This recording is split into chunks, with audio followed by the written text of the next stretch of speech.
नमस्कार दर्शकवृन्द, स्वागत छ यहाँहरूलाई बिजनेस प्लस टेलिभिजनको यो विशेष प्रस्तुति सङ्कटमा अर्थतन्त्रको विशेष प्रस्तुतिमा उपस्थित भएको छु सङ्गीता कटुवाल। दर्शकवृन्द, पछिल्लो समय ब्याङ्कहरू कर्जातर्फको ब्याज घटाउने कार्यमा के कसरी अग्रसर भइरहेका छन्, त्यसैगरी अहिले ब्याङ्कहरूलाई कर्जातर्फको ब्याज घटाउन के कस्तो निकै नै दबाब परेको भन्ने गुनासोहरू पनि आइरहेको छ। नेपाल राष्ट्र ब्याङ्कले चाहिँ 2% का दरले कोरोना प्रभावित व्यवसायका लागि ब्याज घटाउन ब्याङ्कहरूलाई निर्देशन दिइसकेको थियो। त्यसको कार्यान्वयन भएको छ कि छैन, त्यसैगरी ब्याङ्कहरू ब्याज घटाउने तयारीमा के कसरी लागि परेका छन्, त्यसैगरी यो कोरोनाको कारणले गर्दाखेरि देश लकडाउनमा गएसँगै ब्याङ्कहरूमा के कस्तो खालको प्रभाव परिरहेको छ, लगायत कोरोना सङ्क्रमण लामो समयसम्म रहिरह्यो भनेदेखि जति पनि ब्याङ्किङ क्षेत्रमा के कस्तो खालको प्रभाव पर्नेछ, तथापि ब्याङ्कहरूले कर्जातर्फको ब्याज के कसरी घटाउनेछन् भन्ने विषयमा केन्द्रित रहेर आज हामी विभिन्न व्यक्तित्वहरूसँग कुराकानी गर्नेछौँ। राष्ट्र ब्याङ्कले चैत मसान्तसम्ममा उठाउने रकम असार मसान्तमा सार्ने सहुलियत दिएपछि ब्याङ्कहरूको नाफामा केही धक्का पर्ने भन्ने पनि जुन विभिन्न ब्याङ्करहरूको भनाइरहेको छ भने यसै विषयमा केन्द्रित रहेर आज हामी विभिन्न व्यक्तित्वहरूसँग कुराकानी गर्नेछौँ। ब्याङ्कहरू निक्षेप र कर्जातर्फको ब्याजबाट व्यवस्थापन गर्ने योजनामा के कसरी अगाडि अग्रसर रहेका छन्, त्यसैगरी निक्षेपतर्फ वैशाख 1 गतेबाटै ब्याज घटाइने भनेको थियो, यो कार्यान्वयन भएको छ कि छैन, र कर्जातर्फ पनि 1% नै ऋण ब्याज घटाउने गृह कार्य गरेका ब्याङ्कहरूलाई ब्याङ्कहरूलाई चाहिँ राष्ट्र ब्याङ्कले निर्देशन दिएको थियो। त्यसको के कसरी गृह कार्य हुँदैछ?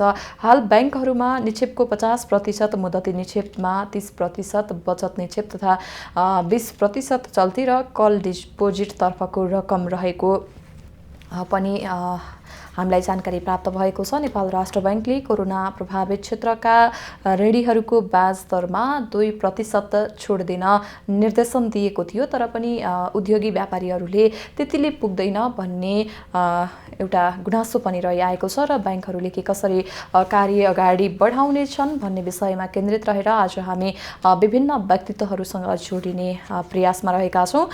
यतिखेर हामीसँग प्रत्यक्ष जोडिनु भएको छ परशुराम कुँवर, ग्लोबल IME ब्याङ्कका प्रमुख कार्यकारी अधिकृत हुनुहुन्छ। उहाँसँग कुराकानी गरौँ।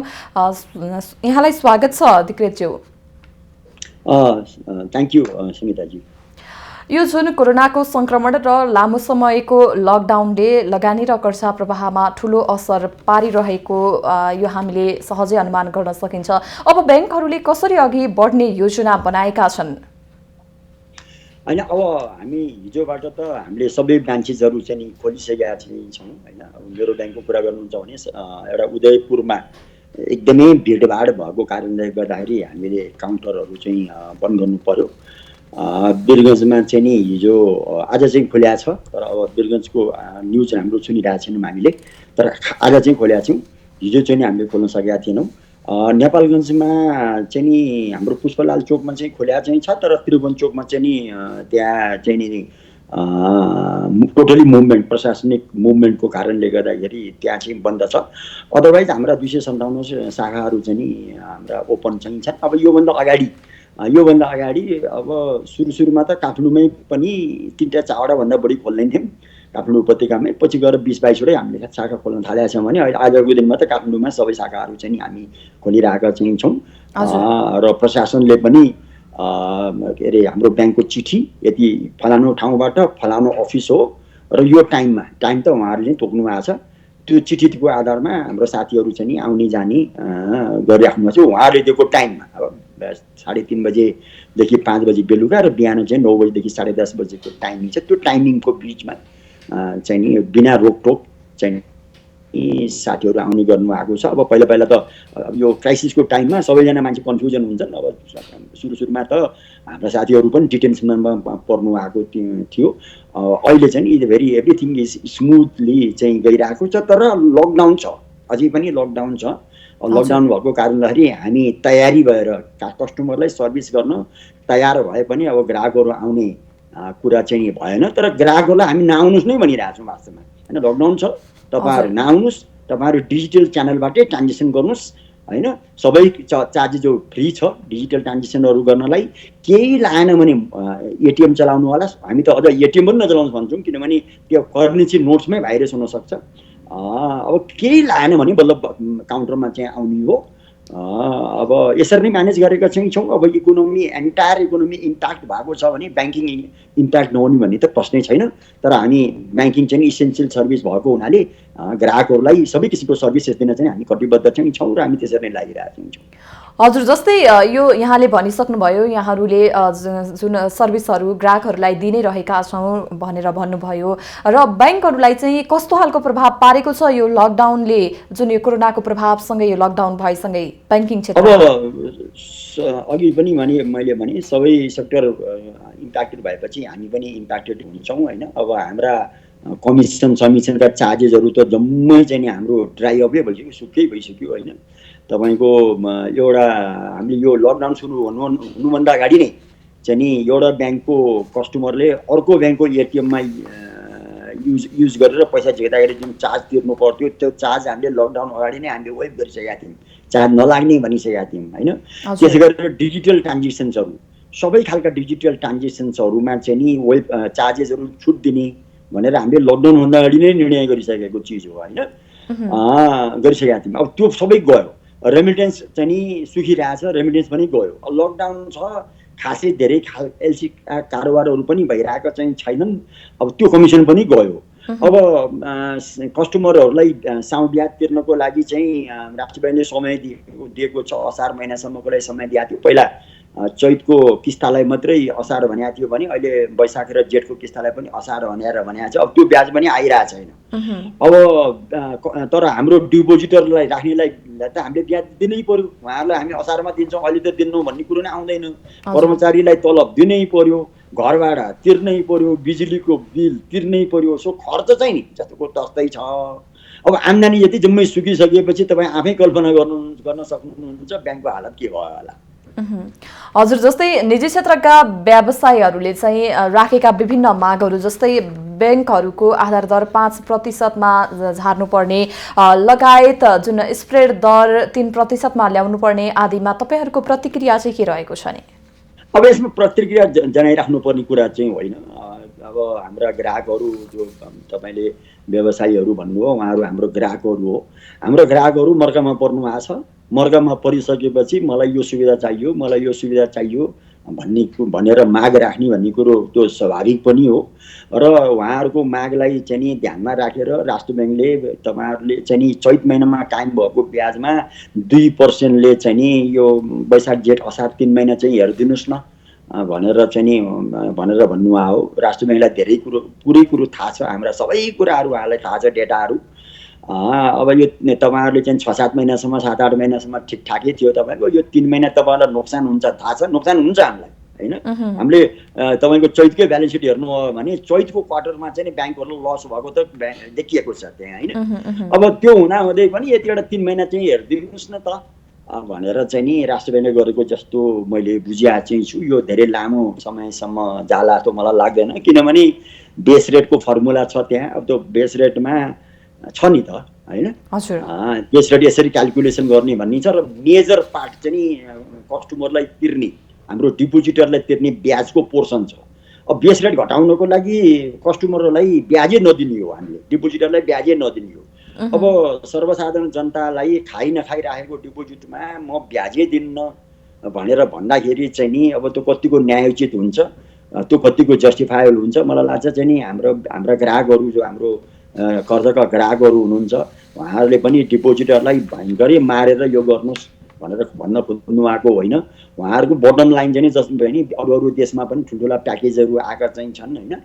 खास गरेर साना व्यापारीहरू है, खास गरेर स्मल एन्ड मिडियम एन्टरप्राइजेस, ठुल्ठुला व्यापारहरूलाई भन्दा पनि अब संसारमै पनि हेऱ्यो भने हाम्रै छिमेकमै हेऱ्यो भने पनि स्मल माइक्रो एमएसएमई भन्छौँ, माइक्रो स्मल मिडियम एन्टरप्राइजेसहरू they are very vulnerable also. र अब ती व्यापारीहरू ती व्यवसायीहरू भनेको दिनभरि व्यापार गरेर बेलुका चाहिँ बालबच्चा चाहिँ पाल्ने वर्ग हो। तिनीहरूलाई चाहिँ हेर्नुपर्छ भन्ने चाहिँ जताततै त्यही कुरा आइरहेछ। र हाम्रो यहाँ पनि हाम्रै कस्टमरहरूले नि त्यो कुरोहरू भनिराख्नु भएको छ र यसलाई हामीले पोजिटिभली पनि लिनुपर्छ सबैजनाले। यो वर्ष चाहिँ हामीले बाँच्ने कुरा नै गर्ने हो, सबैजना बाँच्ने मात्रै कुरा गर्ने हो। बाँचियो भने अर्को वर्ष चाहिँ नाफा कमाउने अर्ने भन्ने कुरा त अर्को वर्ष छँदैछन् नि, होइन? त्यसले मैले हाम्रा ग्राहकहरूले भन्नुभएको कुरामा मैले अदरवाइज लिँदैन, तर एट द सेम टाइम हामीले के चाहिँ हेर्नु पर्यो भने क्यापासिटी कति छ त, सरकारको क्यापासिटी कति छ, होइन? अब सरकारको राजस्व यो पैसाकै कुरा गऱ्यौँ भने 11-12 अरबको जम्मा राजस्व उठाएको छ, 54-55 अरबको चाहिँ नि खर्च साधारण खर्चै भइरहेको छ, होइन? सरकारसँगको पनि क्षमता चाहिँ धेरै छैन, सरकारको पनि कर उठाएको छैन, इकोनोमिक एक्टिभिटी ठप्पै धेरै क्यापासिटी चाहिँ छ। अब यो पीडा चाहिँ नि मलाई लाग्छ सबैले चाहिँ नि अलिअलि चाहिँ नि हामीले सामना चाहिँ नि गर्नुपर्ने हुन्छ जस्तो मलाई लाग्छ। हजुर, जस्तै यहाँले भन्नुभयो यो लकडाउन धेरै नझाला भनेर भन्नुभयो, यसै बिचमा तपाईँले यो जुन व्यवसायहरूको माग छ उहाँहरूको मागलाई पोजिटिभली रूपमा हेरेका छौँ भनेर भन्नुभयो, तर व्यवसायलाई सहुलियत दिने विषयमा ब्याङ्क सञ्चालक र ब्याङ्कर्स बिचमा नै मतभेद भयो भन्ने कुरा पनि छ नि? त्यस्तो मतभेदकै कुरा चाहिँ त्यस्तो चाहिँ होइन, खालि हामीले एउटै मात्र के भनिरहेछौँ भनेदेखि यो निर्णयहरू गर्दाखेरि ब्याङ्क पनि प्राइभेट सेक्टर हो, यो निर्णयहरू गर्दाखेरि दुई चारवटा कुराहरू चाहिँ विचार गरिदिनु पर्यो भन्ने हो। ब्याङ्क पनि प्राइभेट सेक्टर हो, यो ब्याङ्कमा पनि शेयरधनीहरू छन् र कस्ता खालका शेयरधनीहरू छन् भने साना शेयरधनीहरू छन् र यस्ता शेयरधनीहरू छन् जसले चाहिँ ब्याङ्कले डिभिडेन्ड देला र त्यो डिभिडेन्डबाट चाहिँ आफ्नो वर्षभरिको चाहिँ खर्च चाहिँ धानमला, होइन? कतिपय रिटायर्ड कर्मचारीहरूले ब्याङ्कको सेयर किनेर बसेका छन् र त्यसको आम्दानीबाट चाहिँ गर्ने भनेका चाहिँ छन्, होइन? सो यो एउटा त्यो कुरो कन्सिडर गर्नु पर्यो। एउटा प्राइभेट सेक्टरले अर्को प्राइभेट सेक्टरलाई सब्सिडी दिने भन्ने कुरो अब यो भनौँ यो 2-3 महिना त ठिक छ, अब यो राष्ट्रले सर्कुलर इस्यु नै गरिसकेका छ, निर्देशन दिइ नै सकेका छ, ब्याङ्कहरूले यो कार्यान्वयन गर्नै पर्छ। ब्याङ्कले कार्यान्वयन गरेनन् भने राष्ट्रिय ब्याङ्कले ब्याङ्कहरूलाई चाहिँ कारवाही नै गर्छ। यो 2-3 महिना त पुरै सिद्धियो, तर आउँदा दिनहरूमा हामीहरूले सर्टेन निर्णयहरू गर्दाखेरि एउटा त यो कुरो एउटा प्राइभेट सेक्टरले अर्को प्राइभेट सेक्टरलाई सब्सिडी दिने भन्ने कुरो चाहिँ यो कतिको जस्टिफाएबल हो। 1, 2 ब्याङ्कले सधैँ चाहिँ लो रेटमा राख्ने भनेपछि डिपोजिटरलाई हामीले मार्नु पर्ला, डिपोजिटरलाई मार्नु उपयुक्त हुन्छ कि हुँदैन? आखिर हामी ब्याङ्कहरूको पनि के हो, हाम्रो सोच त डिपोजिटर हो नि, डिपोजिटरसँग चाहिँ 2 रुपियाँमा लिएर आफ्नो चाहिँ नि भनौँ न राष्ट्रिय ब्याङ्कले चाहिँ नि स्प्रेड तोकिदिएको छ 4.4, त्यो 4.4 स्प्रेड ननागिने किसिमले चाहिँ नि लोन दिएर, होइन? अनि आफ्नो कर्मचारी खर्च, आफ्ना अरू ओभरहेड खर्चहरू, लोन लस प्रोभिजनहरू, इन्कम ट्याक्सहरू यो सबै तिरेर अनि डिभिडेन्ड दिने हो शेयरधनीलाई, होइन? अब ब्याङ्कको पनि त्यही हो नि त, म खालि म सस्तोमा लोन मात्रै दिनको लागि त मैले ब्याज पनि सस्तोमै लिनु पर्यो नि त। यो कुराहरू पनि हामीले हेर्नु पर्यो। तेस्रो हाम्रा ग्राहकहरू समस्यामा जाने भन्ने बित्तिकै हाम्रो उहाँहरूले लोन तिर्न सक्नुहुन्न, हाम्रो उहाँहरू लोन तिर्न नसक्ने बित्तिकै त हाम्रो आफ्नै चाहिँ नि कर्जाको गुणस्तर चाहिँ बिग्रन्छ। कर्जाको गुणस्तर बिग्रने भनेको चाहिँ हामीले लोन लस प्रोभिजन गर्नुपर्ने हुन आउँछ, होइन? हाम्रो त कर्जा डुब्छ नि त, त्यस्तो अवस्थामा त त्यसमा त लोन लस प्रोभिजन गर्नुपर्ने हुन आउँछ भनेको त हाम्रो ब्याङ्कको आफ्नै प्रफिट हुन्छ। त्यो भनेको चाहिँ ब्याङ्क आफै पनि एउटा चाहिँ नि के अरे ब्याडली हिट सेक्टर हो। यो 3-4 सेक्टरहरू 3-4 कुराहरू चाहिँ नि कन्सिडर गर्नुपर्छ भन्ने गरे हो। र यो हामीले भनिरहेको कुरो चाहिँ नि सरकारलाई थाहा नभएको, राष्ट्रिय ब्याङ्कलाई थाहा नभएको कुरा पनि होइन। इनफ्याक्ट तपाईँहरू मिडियाहरूलाई पनि थाहा नभएको कुरा होइन, यो त प्रष्टै छ, होइन? हामी यो भनिराख्नु पर्ने पनि होइन, भनिराख्नु पर्ने नभन्ने कुराहरू पनि हामीले भनिरहेका छौँ, त्यति मात्रै। यसमा हामीले कसैसँग कन्फ्रन्टेसन गर्नुपर्ने, कसैसँग चाहिँ प्रतिक्रिया जनाउनु पर्ने कुनै जरुरी पनि छैन, हामीले त्यो गरिरहेको पनि छैनौँ। हामी के बुझ्छौँ भने सबैजना मर्कामा पर्नु आएको छ, मर्कामा परेको आवाज चाहिँ नि हामी सबैजनाले एप्रिसिएट गर्नुपर्छ र हामी पनि मर्कामा परेका चाहिँ छौँ। कस्टमरहरू मर्कामा पर्ने, हामी चाहिँ कस्टमर मर्कामा नपर्ने भन्ने हुँदैन, ढिलो र चाँडो मात्रै हो। कस्टमर पहिला मर्कामा पर्नु होला, हामी पछि मर्कामा पर्नु होला, तर मर्कामा त हामी पनि पर्छौँ। सँगसँगै मर्कामा पर्ने हो कि को अगाडि अथवा को पछाडि हुने हो, त्यति मात्रै हो। मर्कामा त हामी सबैजना मर्कामा छौँ। अब यो कसैले ल्याइदिएको पनि होइन, यो सरकारले ल्याइदिएको पनि होइन, राष्ट्रले ल्याइदिएको पनि होइन, ब्याङ्कले ल्याइदिएको पनि होइन, र हाम्रा ग्राहकहरूले उब्जाएको चिज पनि होइन। अब यो यस्तो आइपर्यो, यो संसारभरिमै यहीले टेन्सन दिइरहेको छ। मलाई लाग्छ यो हामी सबैजना मिलेर यसलाई चाहिँ सामना गर्ने बाहेक हामीसँग कोही उपाय छ जस्तो मलाई लाग्दैन। हजुर, जस्तै यहाँले भनेअनुसार अहिलेको जटिल अवस्थामा ब्याज दर निर्धारणको सही बाटो के हुन सक्ला जस्तो लाग्छ यहाँलाई, यहाँको विचारमा? के भन्नु? अहिलेको यो जटिल अवस्थामा ब्याज दर निर्धारणको सही बाटो चाहिँ के हुन सक्ला जस्तो लाग्छ यहाँलाई? अब मलाई लाग्छ राष्ट्रिय ब्याङ्कले चाहिँ नि रेट चाहिँ तल नै जानुपर्छ भनेर चाहिँ नि राष्ट्रिय ब्याङ्कले अस्ति सिआरआर पनि घटायो होइन। सिआरआर चाहिँ नि घटायो, आफ्ना ब्याङ्क रेटहरू रिफाइनेन्स के अरे ब्याङ्कका रेटहरू पनि घटायो होइन, उसका रिपो रिभर्स रिपोका रेटहरू पनि घटायो। त्यो घटाएर राष्ट्रिय ब्याङ्कले रेट घटाएको आधारमा हामीले पनि डिपोजिट रेट घटायौँ होइन। इन्स्टिट्युसनल डिपोजिटको रेट त अझ झन् बढी घटाएको छौँ। सेभिङ ब्याङ्क रेट पनि घटायौँ, एफडी रेट पनि घटायौँ हामीले। तर अस्ति जुन चाहिँ नि वैशाख जेठ असारमा 2%ले ब्याज घटाउ भनेर फेरि अर्को निर्देशन चाहिँ नि राष्ट्रिय ब्याङ्कबाट आयो। स्वाभाविक रूपमा हामीले चाहिँ नि डिपोजिटको रेट घटाउनु पर्थ्यो, स्वाभाविक हो यो।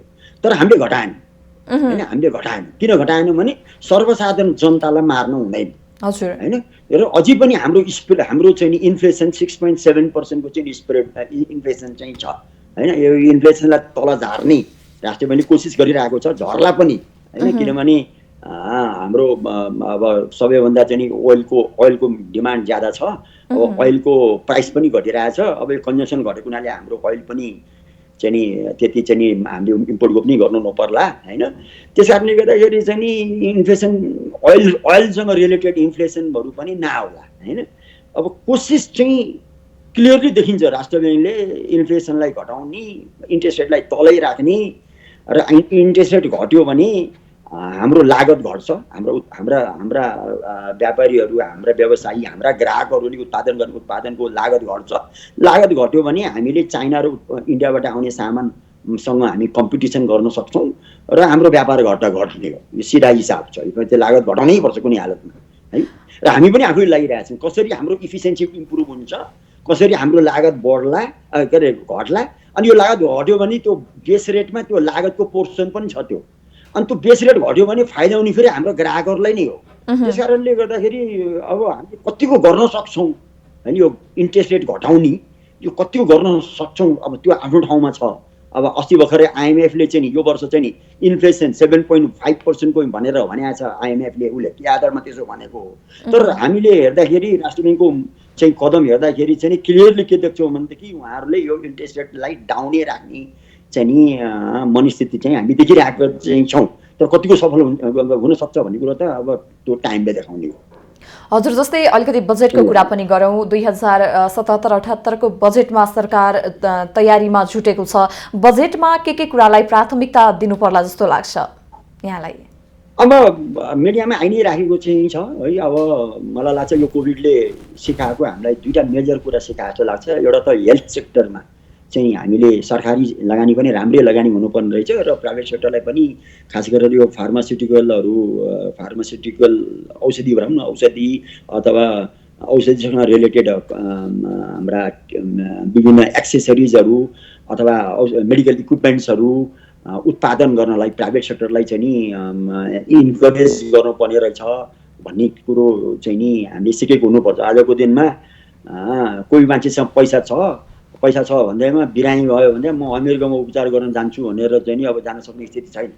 आफ्नै देशमा गर्नुपर्ने रहेछ, चाहे धनी होस् चाहे गरिब होस् होइन। आफ्नै देशमा चाहिँ उपचार गर्न सकिने चाहिँ व्यवस्था गर्नुपर्ने रहेछ। सरकारले जिम्मा लिनुपर्ने रहेछ औषधि यो उपचारको मामलामा भन्ने कुरो यो कोभिडले चाहिँ नि हामीले सिकेको हुनुपर्छ। र अहिले सरकारी अधिकारीहरूबाट जुन किसिमको कमेन्टहरू आइरहेछ यसले प्रायोरिटी पाउँछ भन्ने किसिमको जुन कमेन्टहरू आइरहेछ, मलाई लाग्छ एउटा यो राइटली नै यसले प्रायोरिटी पाउने छ बजेटमा। र दोस्रो चाहिँ नि अब यो कोभिडको टाइममा कतिपय देशहरूले खाद्यान्नलाई एक्सपोर्ट गर्नलाई नि रोक है। कतिपय हाम्रा दाजुभाइ दिदीबहिनीहरू कतिजना फर्किसकेका चाहिँ छन्, कतिजना चाहिँ विदेशबाट फर्कने चाहिँ छन्। र अब चाहिँ नि त्यो उता जानलाई चाहिँ अब चाहिँ सायद कतिजनाले त उहाँ सोध्नु होला। अब उहाँहरूलाई इम्प्लोइमेन्ट दिनको लागि त हाम्रो त कृषि क्षेत्रै हो अझै पनि है। अझै पनि हाम्रो 25-26-27% चाहिँ नि जिडिपीमा उसैको कृषिकै चाहिँ योगदान छ। अल्दो हाम्रो कृषि त्यति कमर्सियलाइज भइसकेको छैन, निर्वाह खेती नै छ मोस्ट अफ द कृषि चाहिँ नि। त्यति हुँदाहुँदै पनि अझै पनि जिडिपीको 26-27% चाहिँ कृषिले योगदान गरेको चाहिँ छ भने अधिकांश मान्छेहरू होइन 65-60% जनताहरू चाहिँ नि अझै पनि कृषिमा चाहिँ नि डिपेन्डेन्ट चाहिँ छन्। इन्फर्मल वर्करको सङ्ख्या पनि यही क्षेत्रमा चाहिँ छ। मलाई लाग्छ यसमा हुन त हाम्रो 20 वर्षीय कृषि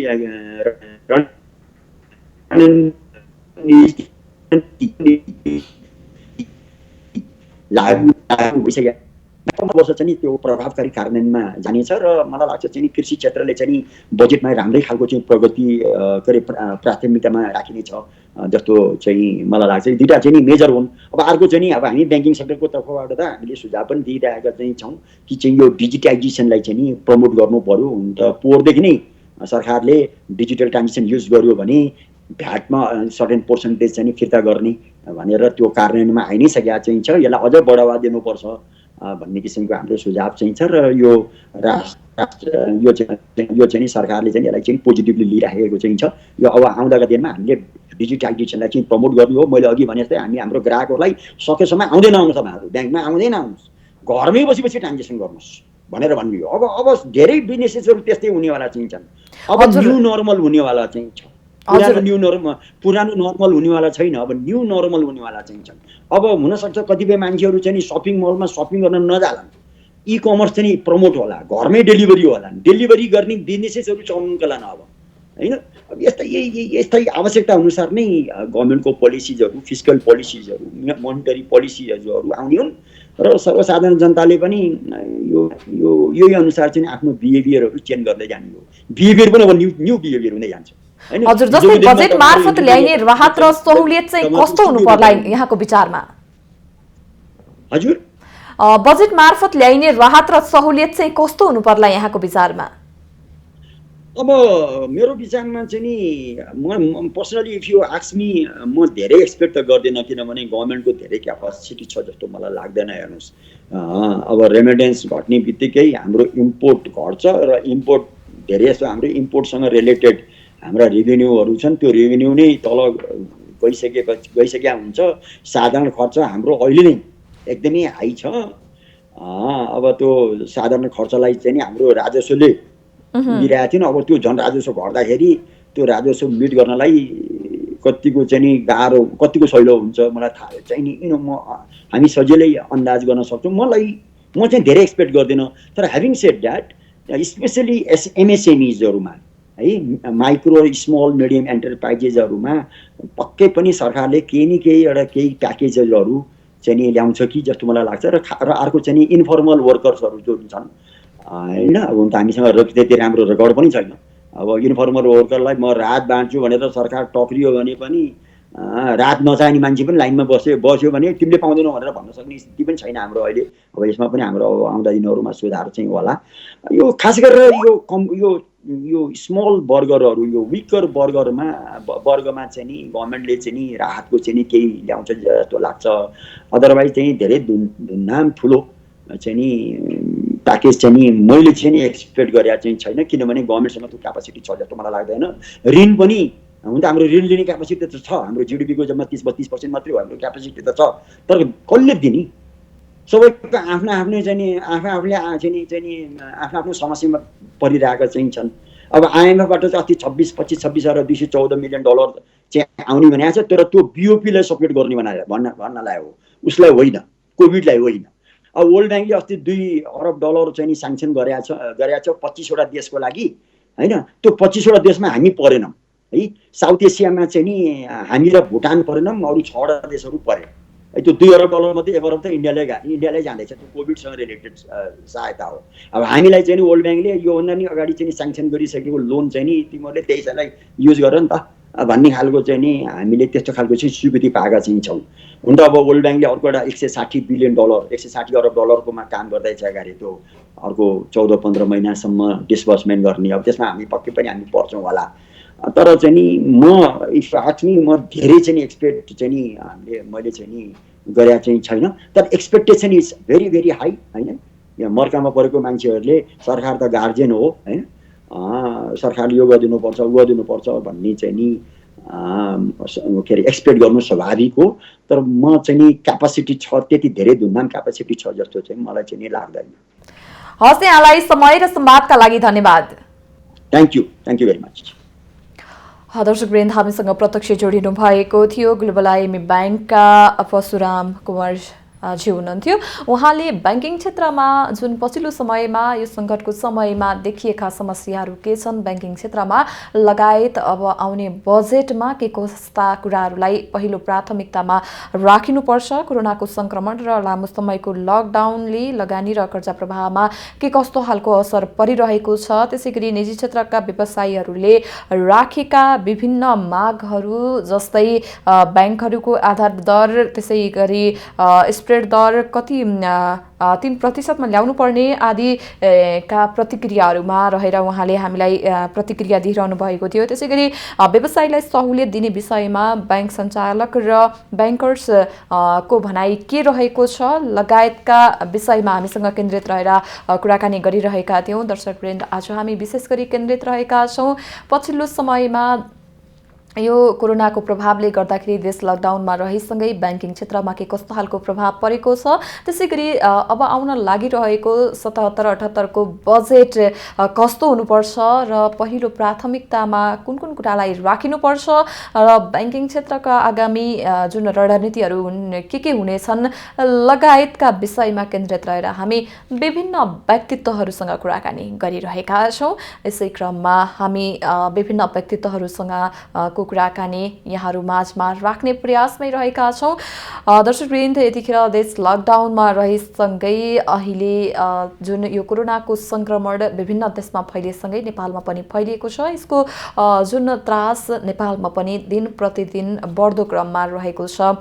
विभिन्न व्यक्तित्वहरूको जुन सङ्कटको समयमा हामी विभिन्न व्यक्तित्वहरूसँगको कुराकानी मार्फत यो सङ्कटको समयमा समस्याको समाधान कसरी गर्न सकिन्छ लगायतका विषयमा केन्द्रित रहेर हरेक दिन हामी यहाँहरू सामु विभिन्न प्रस्तुतिहरू लिएर आइरहेका छौँ। विभिन्न व्यक्तित्वहरूको भनाइ के रहेको छ भन्ने विषयमा केन्द्रित रहेर हामी कुराकानी गर्ने प्रयास गरिरहेका छौँ र आज हामी विशेष गरी केन्द्रित रहेका छौँ ब्याङ्किङ क्षेत्रमा देखिएका जति पनि समस्याहरू रहेका छन् यो लकडाउनले गर्दा, कोरोनाको प्रभावले गर्दाखेरि, र यी समस्याहरूको समाधान कसरी हुन सक्छ र ब्याङ्किङ क्षेत्रले जुन अलिकति व्यावसायिक र औद्योगिक क्षेत्रसँग देशको अर्थतन्त्रसँग जोडिएको जुन ब्याङ्किङ क्षेत्र एउटा व्यावसायिक र औद्योगिक क्षेत्र र ब्याङ्किङ क्षेत्रको नङ र मासुको जस्तो सम्बन्ध रहेकोमा यो जुन ब्याङ्किङ क्षेत्रको भूमिका कस्तो हुनुपर्छ लगायत नेपाल राष्ट्र ब्याङ्कले कोरोना प्रभावित क्षेत्रका ऋणीहरूको ब्याज दरमा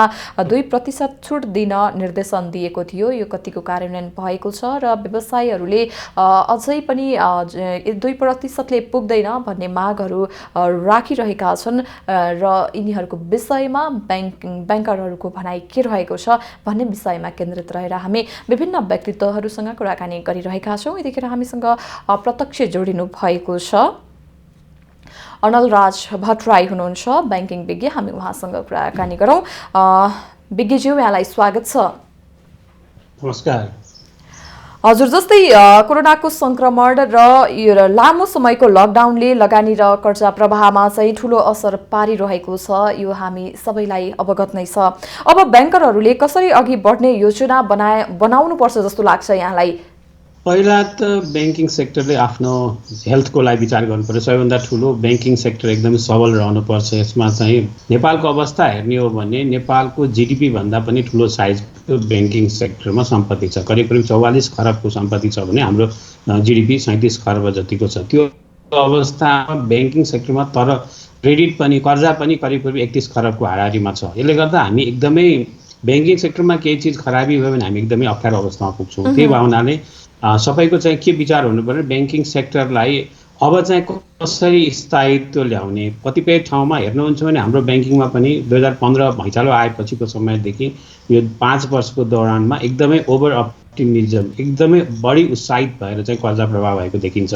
त्यो बेलासम्म 2015सम्म हामीसँग कर्जा जम्मा जिडिपीको 44% थियो भने अहिले हामी 93% पुगिसकेका छौँ। त्यसमा पनि बढी कर्जा चाहिँ उपभोग्य क्षेत्रमा गइरहेको हुनाले अब हामीले चाहिने अब आगामी दिनमा नेपालको ब्याङ्किङ सेक्टरलाई कसरी चाहिँ प्रोडक्टिभिटी बढाउनको लागि उत्पादनशील क्षेत्रतर्फ लैजान सकिन्छ त्यो सोच्नुपर्ने अवस्था छ। र अहिलेको एकदम ठुलो चुनौती भनेको मतलब के भने अहिलेको यो कोभिड जुनको कारणले गर्दा जुन किसिमको अप्ठ्यारो परिरहेको छ त्यो अप्ठ्यारोलाई चाहिँ कसरी कम गर्ने, त्यसको भनौँ न त्यसमा परेको असरलाई न्यूनीकरण कसरी गर्ने भन्नेतिर ध्यान दिनु पर्यो। अब अहिले चाहिँ व्यापार व्यवसाय एक्सपान्सन गर्नुभन्दा पनि अब अहिले पुरानो भएको चिजलाई कसरी व्यवस्थित गर्ने र यसकोबाट घाटालाई कसरी चाहिँ नि कम तुल्याउने भन्नेतर्फ ध्यान आकर्षित हुनुपर्छ जस्तो मलाई लाग्छ। हजुर, जस्तै यहाँले भनि नै सक्नु भएको छ र त्यसै गरी निजी क्षेत्रहरूले जुन यो नेपालको अर्थतन्त्रसँग जोडिएको यो जुन ब्याङ्किङ क्षेत्र रहेको नै छ, जस्तै निजी क्षेत्रका व्यवसायीहरूले चाहिँ विभिन्न मागहरू राखेका छन्। नेपाल राष्ट्र ब्याङ्कले जुन 2% सहुलियत दिने भनिएको थियो, ब्याङ्करहरूको आधार दर 5% मा झार्नुपर्ने, स्प्रेड दर चाहिँ 3% मा ल्याउनुपर्ने आदिमा जुन व्यवसायीहरूको माग रहेको छ, यसमा चाहिँ यहाँको धारणा के रहेको छ सर? हामीले दुई पक्षबाट हेर्नुपर्छ। पहिलो पक्ष के हेर्नु पर्यो भने व्यापार व्यवसाय, ब्याङ्किङ पनि एउटा व्यापार हो, त्यसले पनि व्यापार व्यवसाय गरेको छ, त्यहाँ पनि कहिले पुँजी लगानी गरेका छन्, त्यहाँ पनि उनीहरूको चाहिँ नि त्यहाँ उनीहरू पनि नाफा कमाएर नाफा वितरण गर्नुपर्छ, त्यो पनि एउटा व्यापार हो। ब्याङ्किङ सेक्टरले आफै राहत दिन सक्दैन, त्यो हामी पहिला क्लियर गर्नुपर्छ। सेक्टरलाई पनि राहत चाहिन्छ, ऊ पनि यही सिस्टमभित्र रहेको चिज हो। खालि के भने नेपालमा वित्तीय क्षेत्र अलिकति ठुलो भएको हुनाले त्यसको पहुँच, त्यसको उपस्थिति चाहिँ बढी देखिएको मात्रै हो।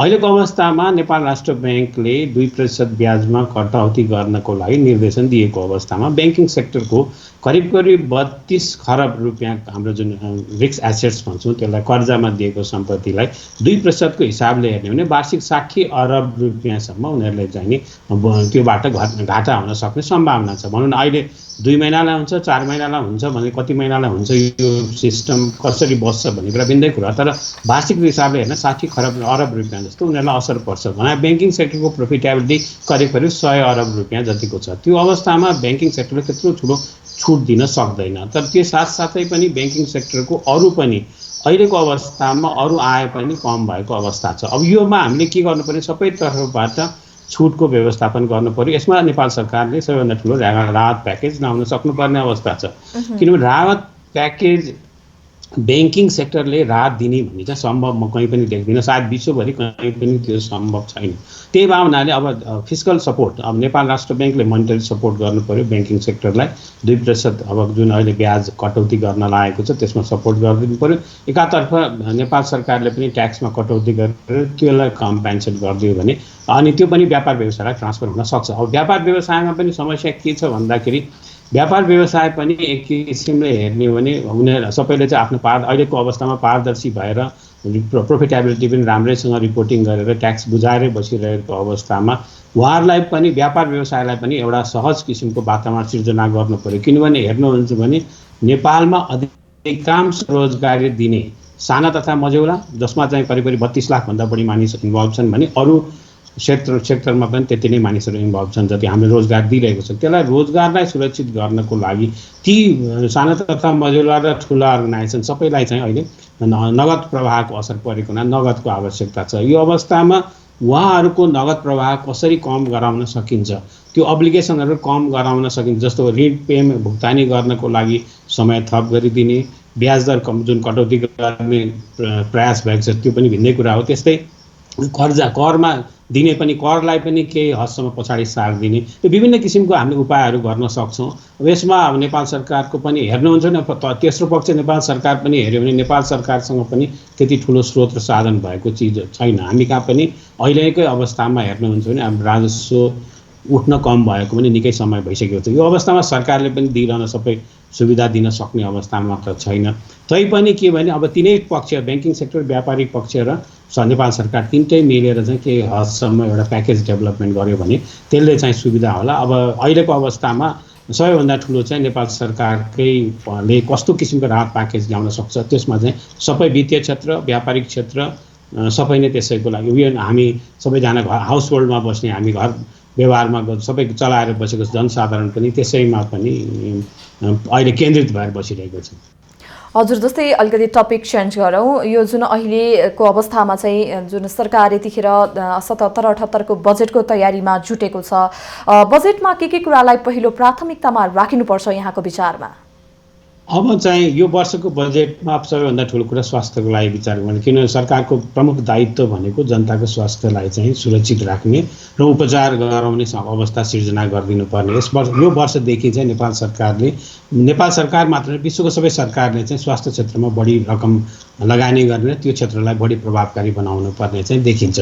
दोस्रो चाहिँ नेपाल सरकारले अब व्यापार व्यवसाय जुन ठप्प भएर रहेको अवस्था छ त्यसलाई सुरु गर्ने, किक स्टार्ट हुने, त्यसलाई फेरि पुनः सञ्चालन गर्नको लागि आवश्यक पर्ने प्याकेजहरू ल्याउनु पर्यो। त्यो ल्याउनको लागि अहिले नेपाल सरकारले चाहिँ के गर्नु पर्यो भने सानातिना जुन छुटपुट किसिमको योजनाहरू बनाएर खर्च गर्ने किसिमको गरिएको थियो त्यस्तो चिजलाई अहिले कटौती गर्नु पर्यो र एउटा फोकस भएर ठुल्ठुलो एक दुईवटा प्रोजेक्टमा लगानी गर्ने र बाँकी व्यापार व्यवसायलाई नै उठाउनेतर्फ राख्नुपर्छ। अहिलेको फोकस भनेकै स्वास्थ्यलाई चाहिँ नि ठिक अवस्थामा राख्ने र व्यापार व्यवसायलाई पुनः सञ्चालन गरेर फेरि रोजगारी जुन रोजगार गुमेका छन् हाम्रो दैनिक इन्फर्मल इकोनोमीमा बसेर काम गरिरहेका अथवा फर्मल इकोनोमीमा बसेर काम गरेका दैनिक ज्यालादारीहरूको जुन किसिमको रोजगारी गुमेको छ तिनीहरूलाई रोजगारी कसरी दिलाउनेतर्फ लाग्नु पर्यो।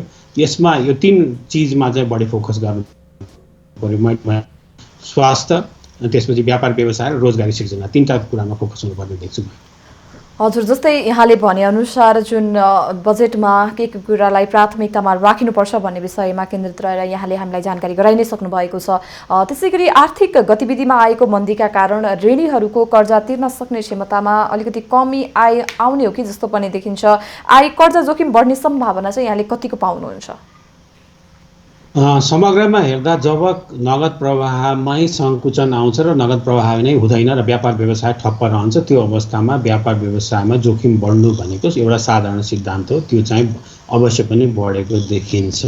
अहिले नेपाल राष्ट्र ब्याङ्कको हिसाबले हेर्ने हो भने हामीले भनौँ न साधारणतया हिसाबले हेर्दाखेरि जुन प्रोभिजनिङ राख्नुपर्ने ती एक महिनासम्म चाहिँ नतिरेकोमा 5%, त्यसपछि गएर 25% र 50% गर्दै 1 वर्षभित्र 100% प्रोभिजन राख्नुपर्ने जुन किसिमको प्रावधान गरेको छ, हालको परिस्थितिमा त्यस्तो रेगुलेटरी प्रावधानलाई चाहिँ केही पछाडि सारिदियो भने अथवा त्यसको लागि 1 महिनाको ठाउँमा त्यसलाई 3 महिनाको 25% को ठाउँमा त्यसलाई 6 महिना अथवा 1 वर्षमा लगेर यो अहिलेको परिस्थिति भनेको एउटा साधारण परिस्थिति हुने, त्यो अवस्थामा रेगुलेटरी कारणले हुने घाटालाई घटाउन सक्यो भने यतातिर व्यापार व्यवसायलाई प्रिन्सिपल तिर्नलाई दबाब अलिक कम पराइदिने र अहिले आवश्यक व्यापार व्यवसायमा चाहिँ अलिकति पैसाको लागि नेपाल राष्ट्र ब्याङ्कले धितो र कर्जाको मूल्याङ्कन जुन विधि गर्ने गरेको छ त्यसमा केही फलोपन गरिदिने, यो सबै चिज गऱ्यो भने व्यापार व्यवसाय पनि सञ्चालन हुन्छ। अहिले चाहिएको भने व्यापार व्यवसायलाई पैसा हो।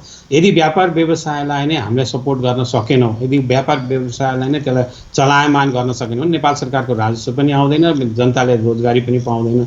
यो अवस्थामा अप्ठ्यारो छ, व्यापार व्यवसायलाई निकै नै गाह्रो छ। त्यो गाह्रो फुकाउनको लागि यदि कदम नचालिने हो भने यो अहिलेको चाहिँ प्रोभिजनिङ रिक्वायरमेन्ट र व्यापार व्यवसाय चाहिँ कतिपय व्यापार व्यवसाय पुरै नै बन्द हुने अवस्था आउँछ, जसले चाहिँ रोजगारी गुम्ने भएको हुनाले अहिलेको अवस्थामा जोखिम छ। अब जोखिम न्यूनीकरण गर्नु नै सरकार, नेपाल राष्ट्र ब्याङ्क र व्यापार व्यवसाय सबैको चाहिँ एउटा चुनौती हो।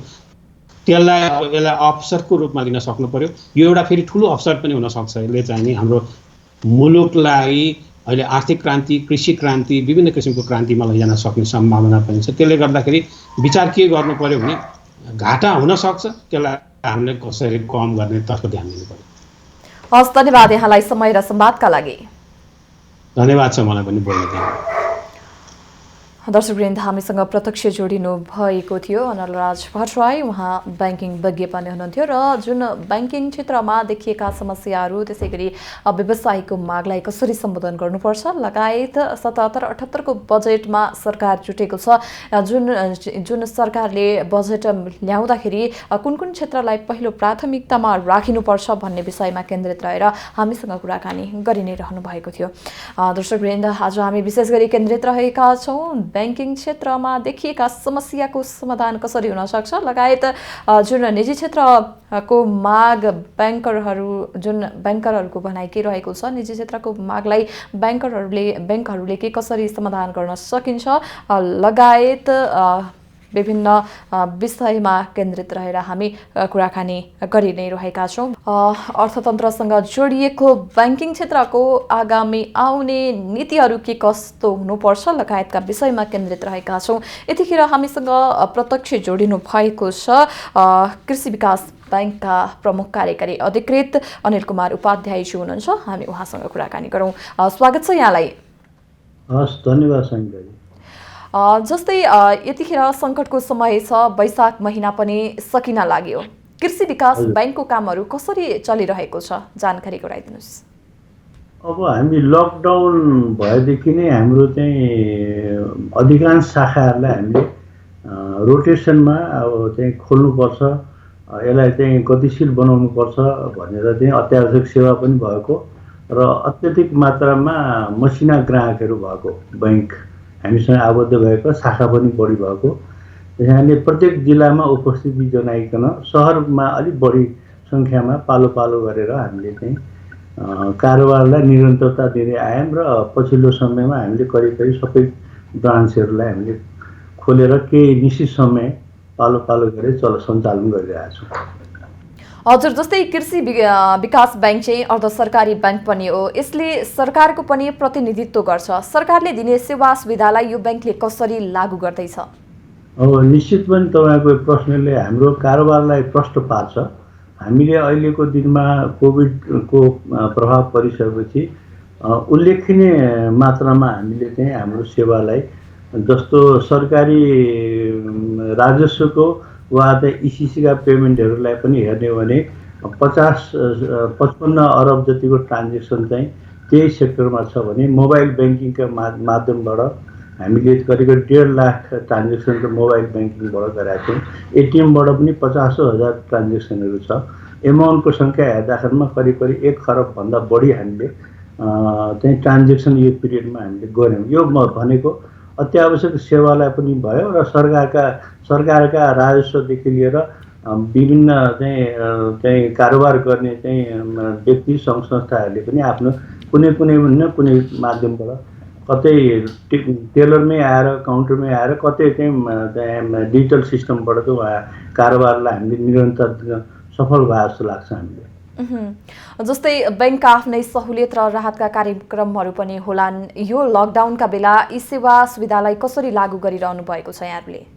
अब हामीले अहिले पनि भन्यौँ, हामीले अहिले चाहिँ एउटा अवसर पनि चुनौतीसँग अवसर पनि आएको छ। त्यसैले यो अवसरलाई हामीले पेमेन्टका मोडहरू जति पनि छ पेमेन्टलाई चाहिँ अधिकांश हामीले डिजिटल माध्यमलाई बढी प्रभावकारी बनाएका छौँ। अहिले हामीले उल्लेखनीय मात्रामा हामीले चाहिँ मोबाइल ब्याङ्किङहरूलाई अरू इन्टरनेट टुल्सहरूलाई माध्यमहरूलाई पनि हामीले गरेका छौँ भने अब दिनुपर्ने सेवाहरूलाई पनि हामीले चाहिँ जुन ग्राहकहरूलाई भुक्तानी दिनुपर्छ भने उहाँहरूले चाहिँ आफ्ना सम्पर्क राखेर वा त्यो कोही ग्यारेन्टी होल्डर हुन्छ, कोही ट्रेड फाइनेन्सका छ, कसैले एलसी खोल्नु परेको छ, उहाँहरूले व्यक्तिगत सम्पर्कले पनि आफ्नो कार्यालयमा आएर कुनै समय मिलाएर त्यस्तो किसिमबाट हामीले प्रदेश कार्यालय चाहिँ हाम्रो 7वटा प्रदेशमा 9वटा नेटवर्क बनाएको छौँ। त्यो प्रदेश कार्यालयको निर्देशकलाई हामीले चाहिँ कार्यालयभित्रका आफ्ना ग्राहकहरूलाई, आफ्ना सेवाग्राहीलाई सबै सूचीकृत गर्ने, मेसेज दिने, वेबसाइटमा हाल्ने, यो दिन हामी खोल्दैछौँ भनेर प्रत्येक हप्ताको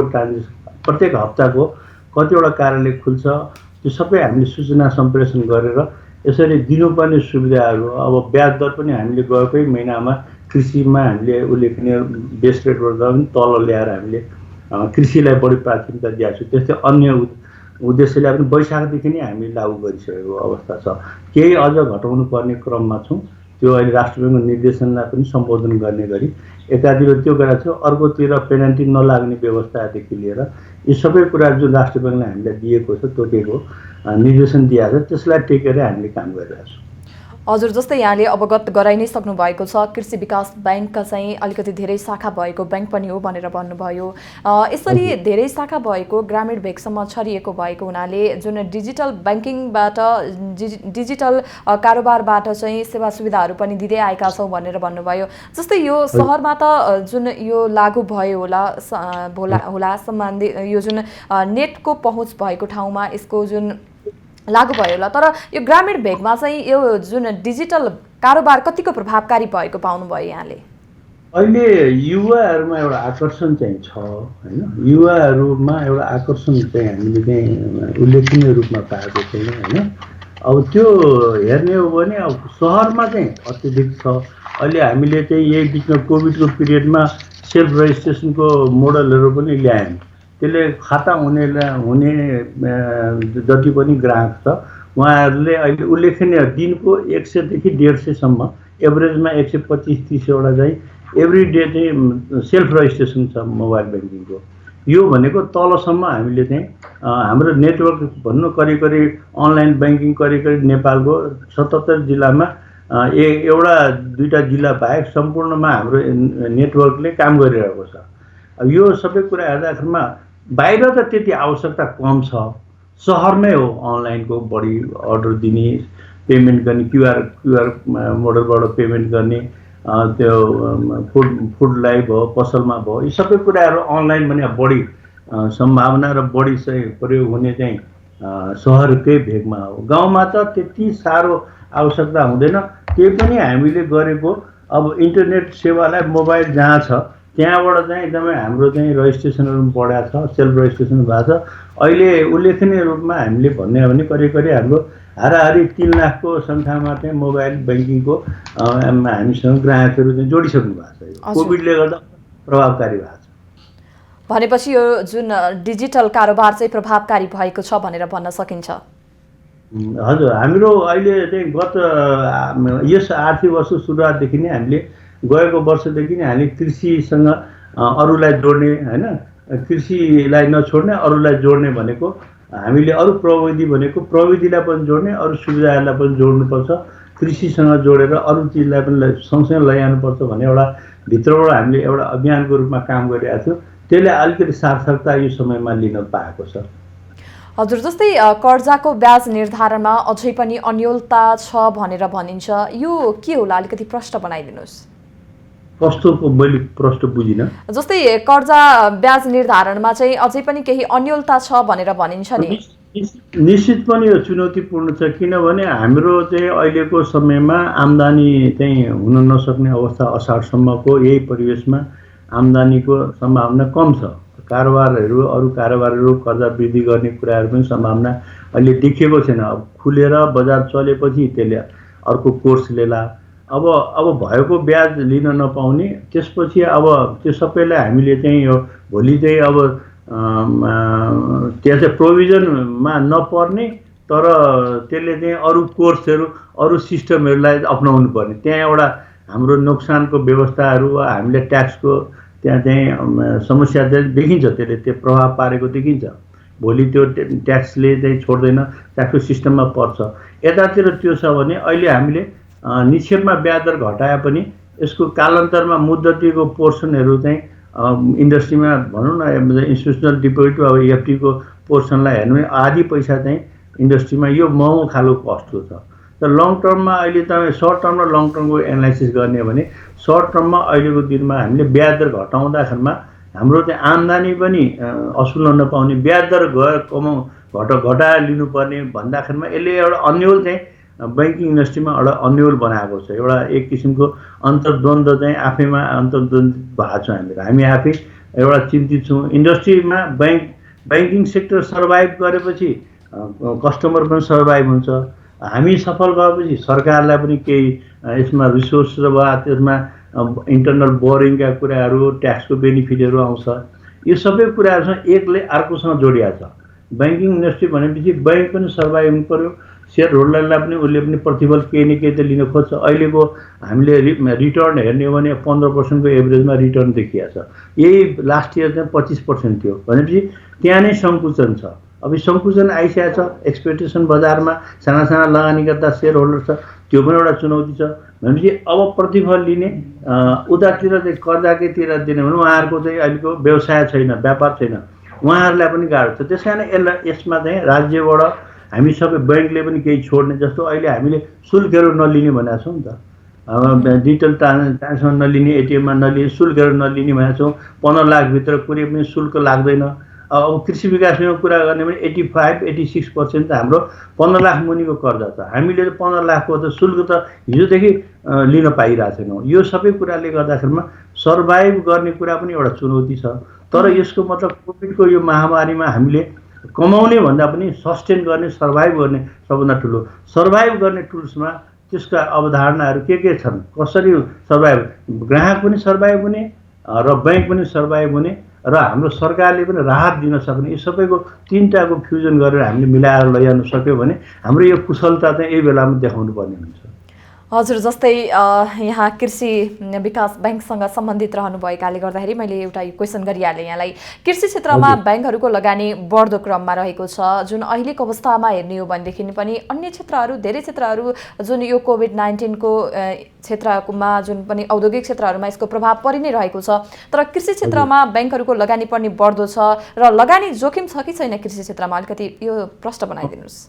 एउटा राम्रो अवसर छ हाम्रो देशलाई। अब तिनीहरू चाहिँ फर्कने अवस्थाको मान्छे आङ्कलन सबैतिरबाट आइसक्यो।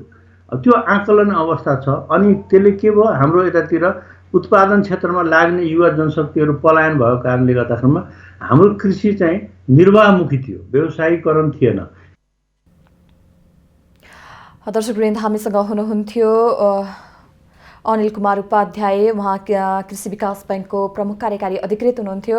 केही टेक्निकल कारणले गर्दाखेरि हामीसँग प्राविधिक कारणले गर्दाखेरि यतिखेर हामीसँग सम्पर्कमा हुनुहुन्न र उहाँसँग हामी कुराकानी गरिरहेका थियौँ। जुन यो लकडाउनसँगै जुन बैंकहरूले गर्नुपर्ने कार्यहरू के कस्ता रहेका छन्, त्यसै गरी लकडाउनकै अवस्थासँगै आगामी दिनमा बैंक तथा वित्तीय संस्थाहरू कसरी अगाडि बढाउनु पर्ला लगायत विभिन्न विषयमा केन्द्रित रहेर आज हामीले विभिन्न व्यक्तित्वहरूसँग कुराकानी गऱ्यौँ र बिजनेस प्लस टेलिभिजनको यो विशेष प्रस्तुति सङ्कटमा अर्थतन्त्रमा केन्द्रित रहेर हामीले बैंकिङ क्षेत्रलाई विशेष प्राथमिकतामा जुन आज हामीले बैंकिङ क्षेत्रमा देखिएका समस्याहरू के छन् भन्ने विषयमा केन्द्रित रहेर कुराकानी गरिरहेका थियौँ। अहिलेलाई पालो भएको छ छोटो ब्रेकको।